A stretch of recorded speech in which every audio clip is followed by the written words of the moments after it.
From the morning reading, the Qs bounce as Apple, Facebook, Amazon, and Nvidia gain. AMD soars on earnings per share reaction.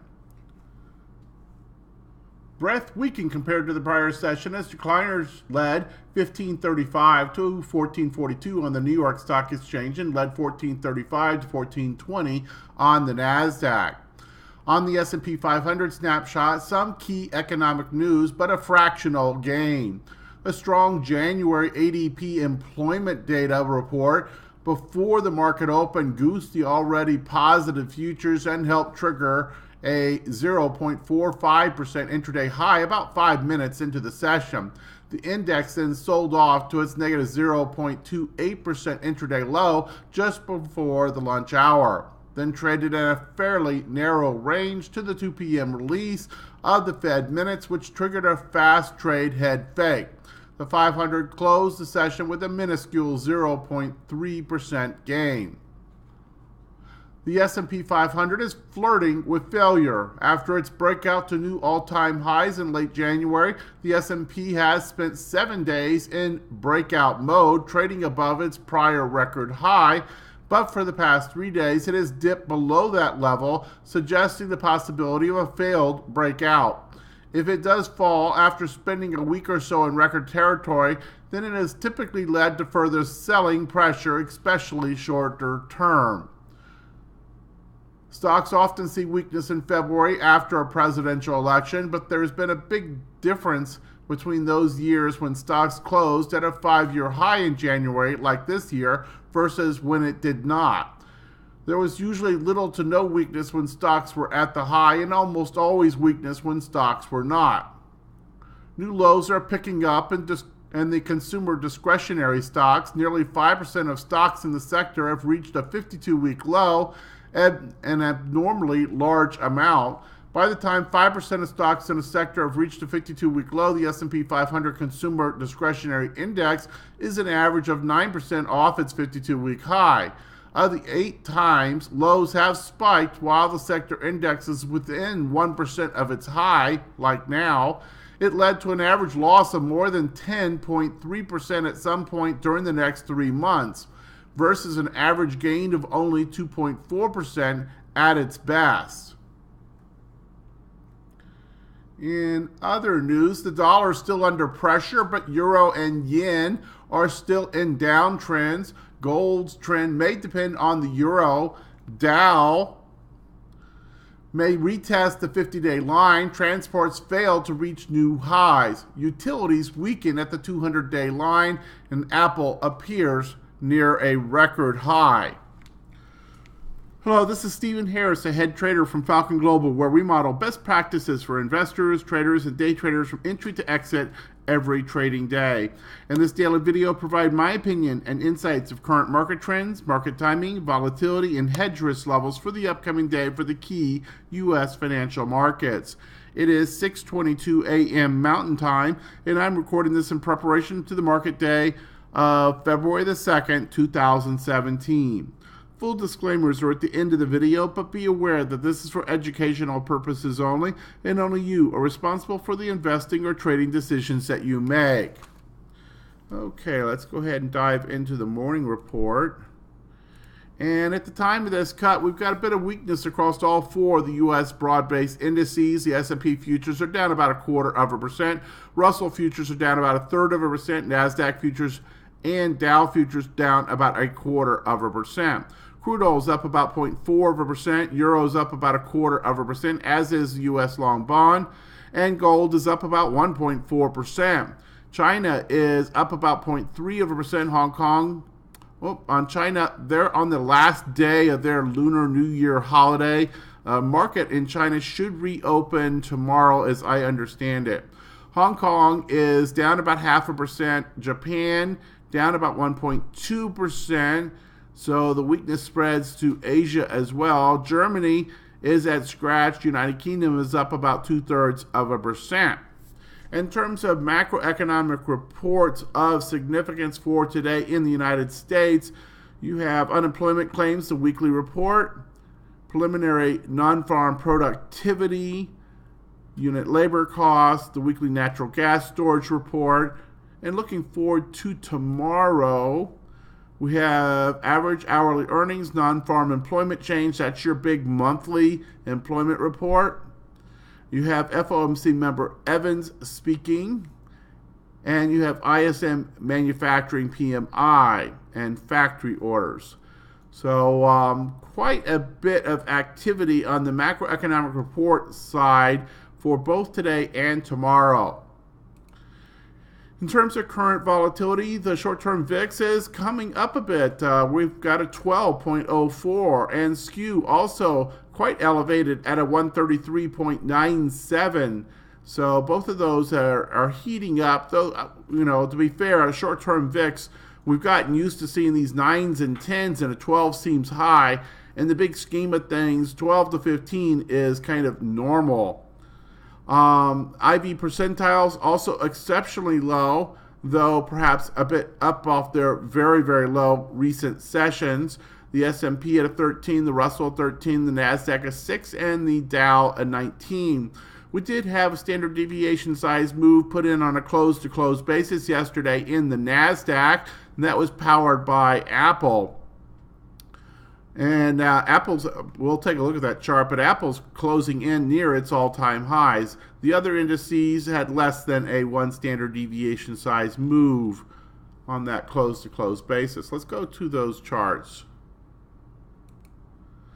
Okay, on our S&P futures, we can see we're back down after having about a week ago establish a new all-time high. It's been nothing but weakness ever since, and now we're closing back towards the lower end of the recent trading range. So we're coming in on those key moving average lines. We've had, 3 area touches and intraday and mostly overnight activity in this same region of these bottoms here. At the same time, it's, we've been talking about noise within ranges, and all this is still essentially that. Now, we did have this long trading range here. We had the breakout of the diagonal and then horizontal resistance, a 2-day surge that then went into a island top formation and very quickly came from that breakout to a very incrementally new high and then failure from there. And you had one of the morning authors questioning if this is a failed breakout. To us, this just looks like a continuation of the channel pattern, and it's been running up against the top of this pattern. And indeed, we've talked over and over again about the expectation of incremental new highs in between periods of significant sideways action, and then at the same time, our expectation that any kind of challenge to the low side would also be short in duration and persistence. And so far, that has been absolutely the character of this market. In terms of going forward, we have a lot of support down here below all this activity here, all your key moving average lines to the cloud. It's really hard to see without some sort of significant energy-inducing event or news coming into the market that we would see anything down in this lower 2200 area, at least for any kind of significant time period. At the same time, we don't see an opportunity for an awful lot of upward movement either. So just kind of expecting more of the same of this action that we've seen in the last 2 months is the highest probability. Of course, it's just that. It's an opinion. It's a probability. It's and a probability based on current chart patterns and other indicators. Things can always turn out quite differently. In terms of the Dow, we've got very much the same pattern. We also had that breakout and this, island top reversal, and yet we're, just above all kinds of support. So hard to see that this gets very far without being, frankly, a bit surprised. The NASDAQ, of course, has been a bit stronger, and while we talked some time ago about it having more room to run because the big 5, I think at the time we first started looking at that for the 5, had room to go to get to their all-time highs. Well, many of them have kind of closed that gap now. But we're still having earnings reports come in, and that certainly is driving a certain amount of volatility in this tech-heavy index. So we see the island kind of reversal pattern here, and it's been referred to as an island pattern. As we discussed, it wasn't a true island pattern. It was more of just a conventional reversal pattern, but a lot of people have referred to this island pattern. We look for gaps, frankly, but anyhow, it is what it is. Right now, this looks like it had a bull flag breakout yesterday, though that move has stalled so far with overnight activity there. So NASDAQ being largely driven by earnings of its principal components at this time. And then the Russell, the one that was so strong for so long and now has been so sideways for so long, is still smack in the middle of all that. You see the price actions actually inside the cloud, so this one is decidedly neutral at this point. In other markets, crude oil also decidedly sideways, just noise back and forth within its range until it clears that range. Now here's something interesting in gold. Gold, after having been in such a strong downtrend for so long, had the big counter trend move and then seemed to be running into some resistance. Had about 4 touches up against this same area, failure, but then a diagonal breakout and now a horizontal breakout on the strength of last night's activity. So if this breaks out above the cloud, we're going to start to take the probabilities of a major trend reversal in the gold intermediate term trend much more seriously. This is getting terribly close to not just that cloud breakout, but having a series of higher highs and higher lows coming into play. So it's hard to believe, frankly, but it's there, and we're certainly observing gold continue to build its momentum to the bull side.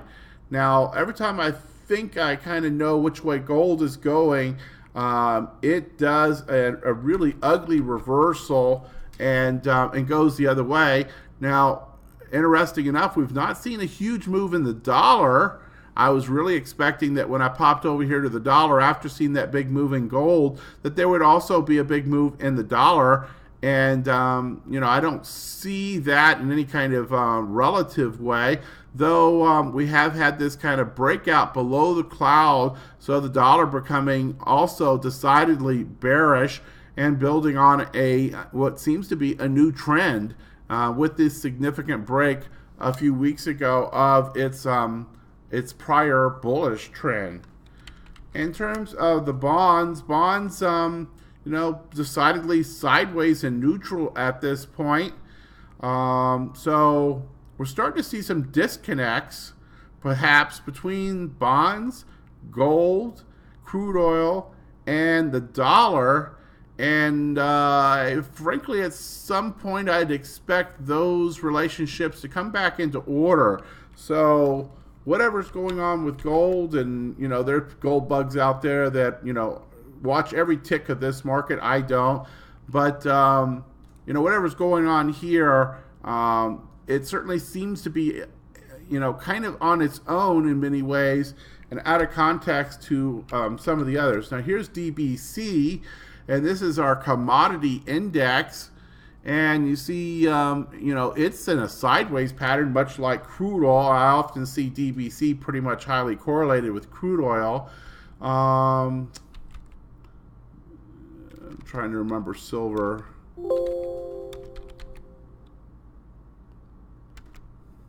Here's the silver miners. So while silver's had something of a break of its diagonal resistance and a break in trend, much like gold, it certainly hasn't been anywhere near as robust the move as has gold. Now that's silver miners.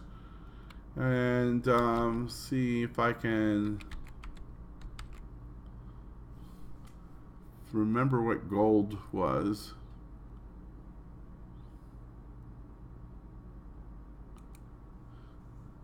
Yeah. So interesting, just to kind of take a quick look over there. Also want to take a quick look at the big five, and you see the big gap on Apple, and about 134 is the all-time high pre-split. So adjusted for a pre-split, I believe that's the way it works out. It's about 2 years ago was when you had that. I think it was 2015 high. And then let's take a look at Facebook. Facebook had yesterday afternoon, so it's not reflected here yet, earnings, and I would expect this one also to gap up. Big beat, $1.41 versus $1.32, and you see its former all-time high, so it probably will break that 52-week high and all-time high with the open print. And then we have Google, and Google, of course, has been at all-time highs of late. Netflix, all-time highs of late. So bottom line is that with Facebook, Apple, Google, Netflix, all these have been coming in with new all-time highs of late, some of them powered on earnings, which is in many ways the best way to do it. So that overall NASDAQ profile is certainly now in new territory, to where its major components are at all-time highs. At the same time, the index is at all-time highs. We had been concerned somewhat about breadth, but certainly this is the typical pattern for the NASDAQ, where it's being driven by those major components. So pretty interesting things going on there, and perhaps the most interesting market right now. That in this curious gold move. So one last look at volatility, and then we should be done with the charts. Currently volatility, and you see yesterday's action with the FOMC and the kind of jagged action, just to end up right where it started, and closing below a 12. So far today we're ticked up just above 12. So volatility continues to be exceptionally low. The main thing about that is there's just no fear, no significant fear being priced into the market. So you've got to put that in context. And indeed, when we go over here to the daily report, that's part of what we've got to take into context. So we have this intermediate term phase opinion, market phase 5, the in short term, the break of diagonal support. We've not yet had a break of horizontal support. That would certainly strengthen this warning. Right now, we would call this, in the context of everything else, a very weak and mild warning, but a warning nevertheless. In terms of the three market timing signals, the first one coming from IBD, confirmed uptrend, that's still bullish. GMI index, a perfect 6 out of 6, that's still bullish. Been so since 11:10. And then also stock charts, decision point scoreboard, no changes once again. We have mixed signals on the short term, mixed signals on the long term. Overall consensus of these three signals is slightly bullish, and yet at the same time expectation for small incremental highs and short persistence lows, with a lot of sideways action in between. In terms of the position sizing opinions, both models still at 100%. In terms of intermediate term market posture, we did have some changes here. We have now a weak bear, a very weak bear. So the analogy is that the Bears have the football and they're on about their own 5-yard line. So they are, in quotes, in control on the intermediate term, but they've got a long way to go to be able to score. That also is reinforced with a neutral sentiment line. So expectations of anything significant, bull or bear, are relatively muted at this point, and the overall market is really quite finely balanced in its market posture. Certainly that's very much what we saw on the charts, and this indicator here is also showing much the same in some of these other markets. The Dow also in a weak bear. The Russell in a strong bear at this point. And then on the flip side, the NASDAQ is powered by Apple, and some of these recent earning reports have been doing exceptionally well and is in an exceptionally strong bull intermediate term market posture. So you can see that's kind of contrary to everybody else. Hedge warning status still remains 0 plus normal with some elevated conditions. If these warnings start to build and we actually get a horizontal breakdown and so forth, then we'll likely see this go to level 1. Strategy opinions, no change from yesterday. I'm not going to go into detail on this other than to say that this first one, the VIX is below the acceptable range as of the close yesterday. As you saw just a moment ago on the chart, we were just above 12. We'll continue to kind of oscillate above and below this threshold that we watch for this opinion. In terms of specific warnings, you can see we've had some things ebb off in recent sessions, and yet at the same time we've got others that are still in warning status. This S&P warning for distribution day count is right at the threshold. NASDAQ is just one above the threshold of 5. So some of these are relatively low in their impact in terms of warning, but still number of warnings there. In the trend base, we got a couple warnings now. You got this weak market phase 5, and you got this weak bear with the, as we said, the bears with the football, but they're on their own 5-yard line kind of thing. New highs, new lows was relatively balanced yesterday. Intermarket risk aversion indicators about as finely balanced on neutral as you can get. Sentiment also quite neutral, so a lot of very, very, very neutral indicators. Overall market yesterday, you see healthcare, a bit of a rebound. It's been the beaten up one lately. It basically had its moment yesterday. I understand some biotechs were doing well yesterday. In terms of tech, materials, financials, they were also positive. But most of the market, in terms of the number of sectors, was negative, and both in the number of sectors and in the breadth in those sectors. Relatively negative day. Not a lot of positive in terms of market posture by time, by sector. Healthcare actually has popped up and been a bit of a resurgence of late. We still have the opinion that this is a selling opportunity and take such strength in healthcare with a very, very big dollop of caution. Materials and technology, that's certainly much more real. And if you're looking for bullish swing positions within this kind of stagnant sideways market, that may be the better place to go.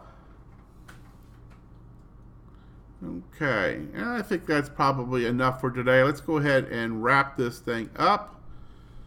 And hit the disclaimers. Disclaimers, as always, hit the pause button if you need more time to review the disclaimers. Also note the hyperlink down here at the bottom for the full set of disclosures.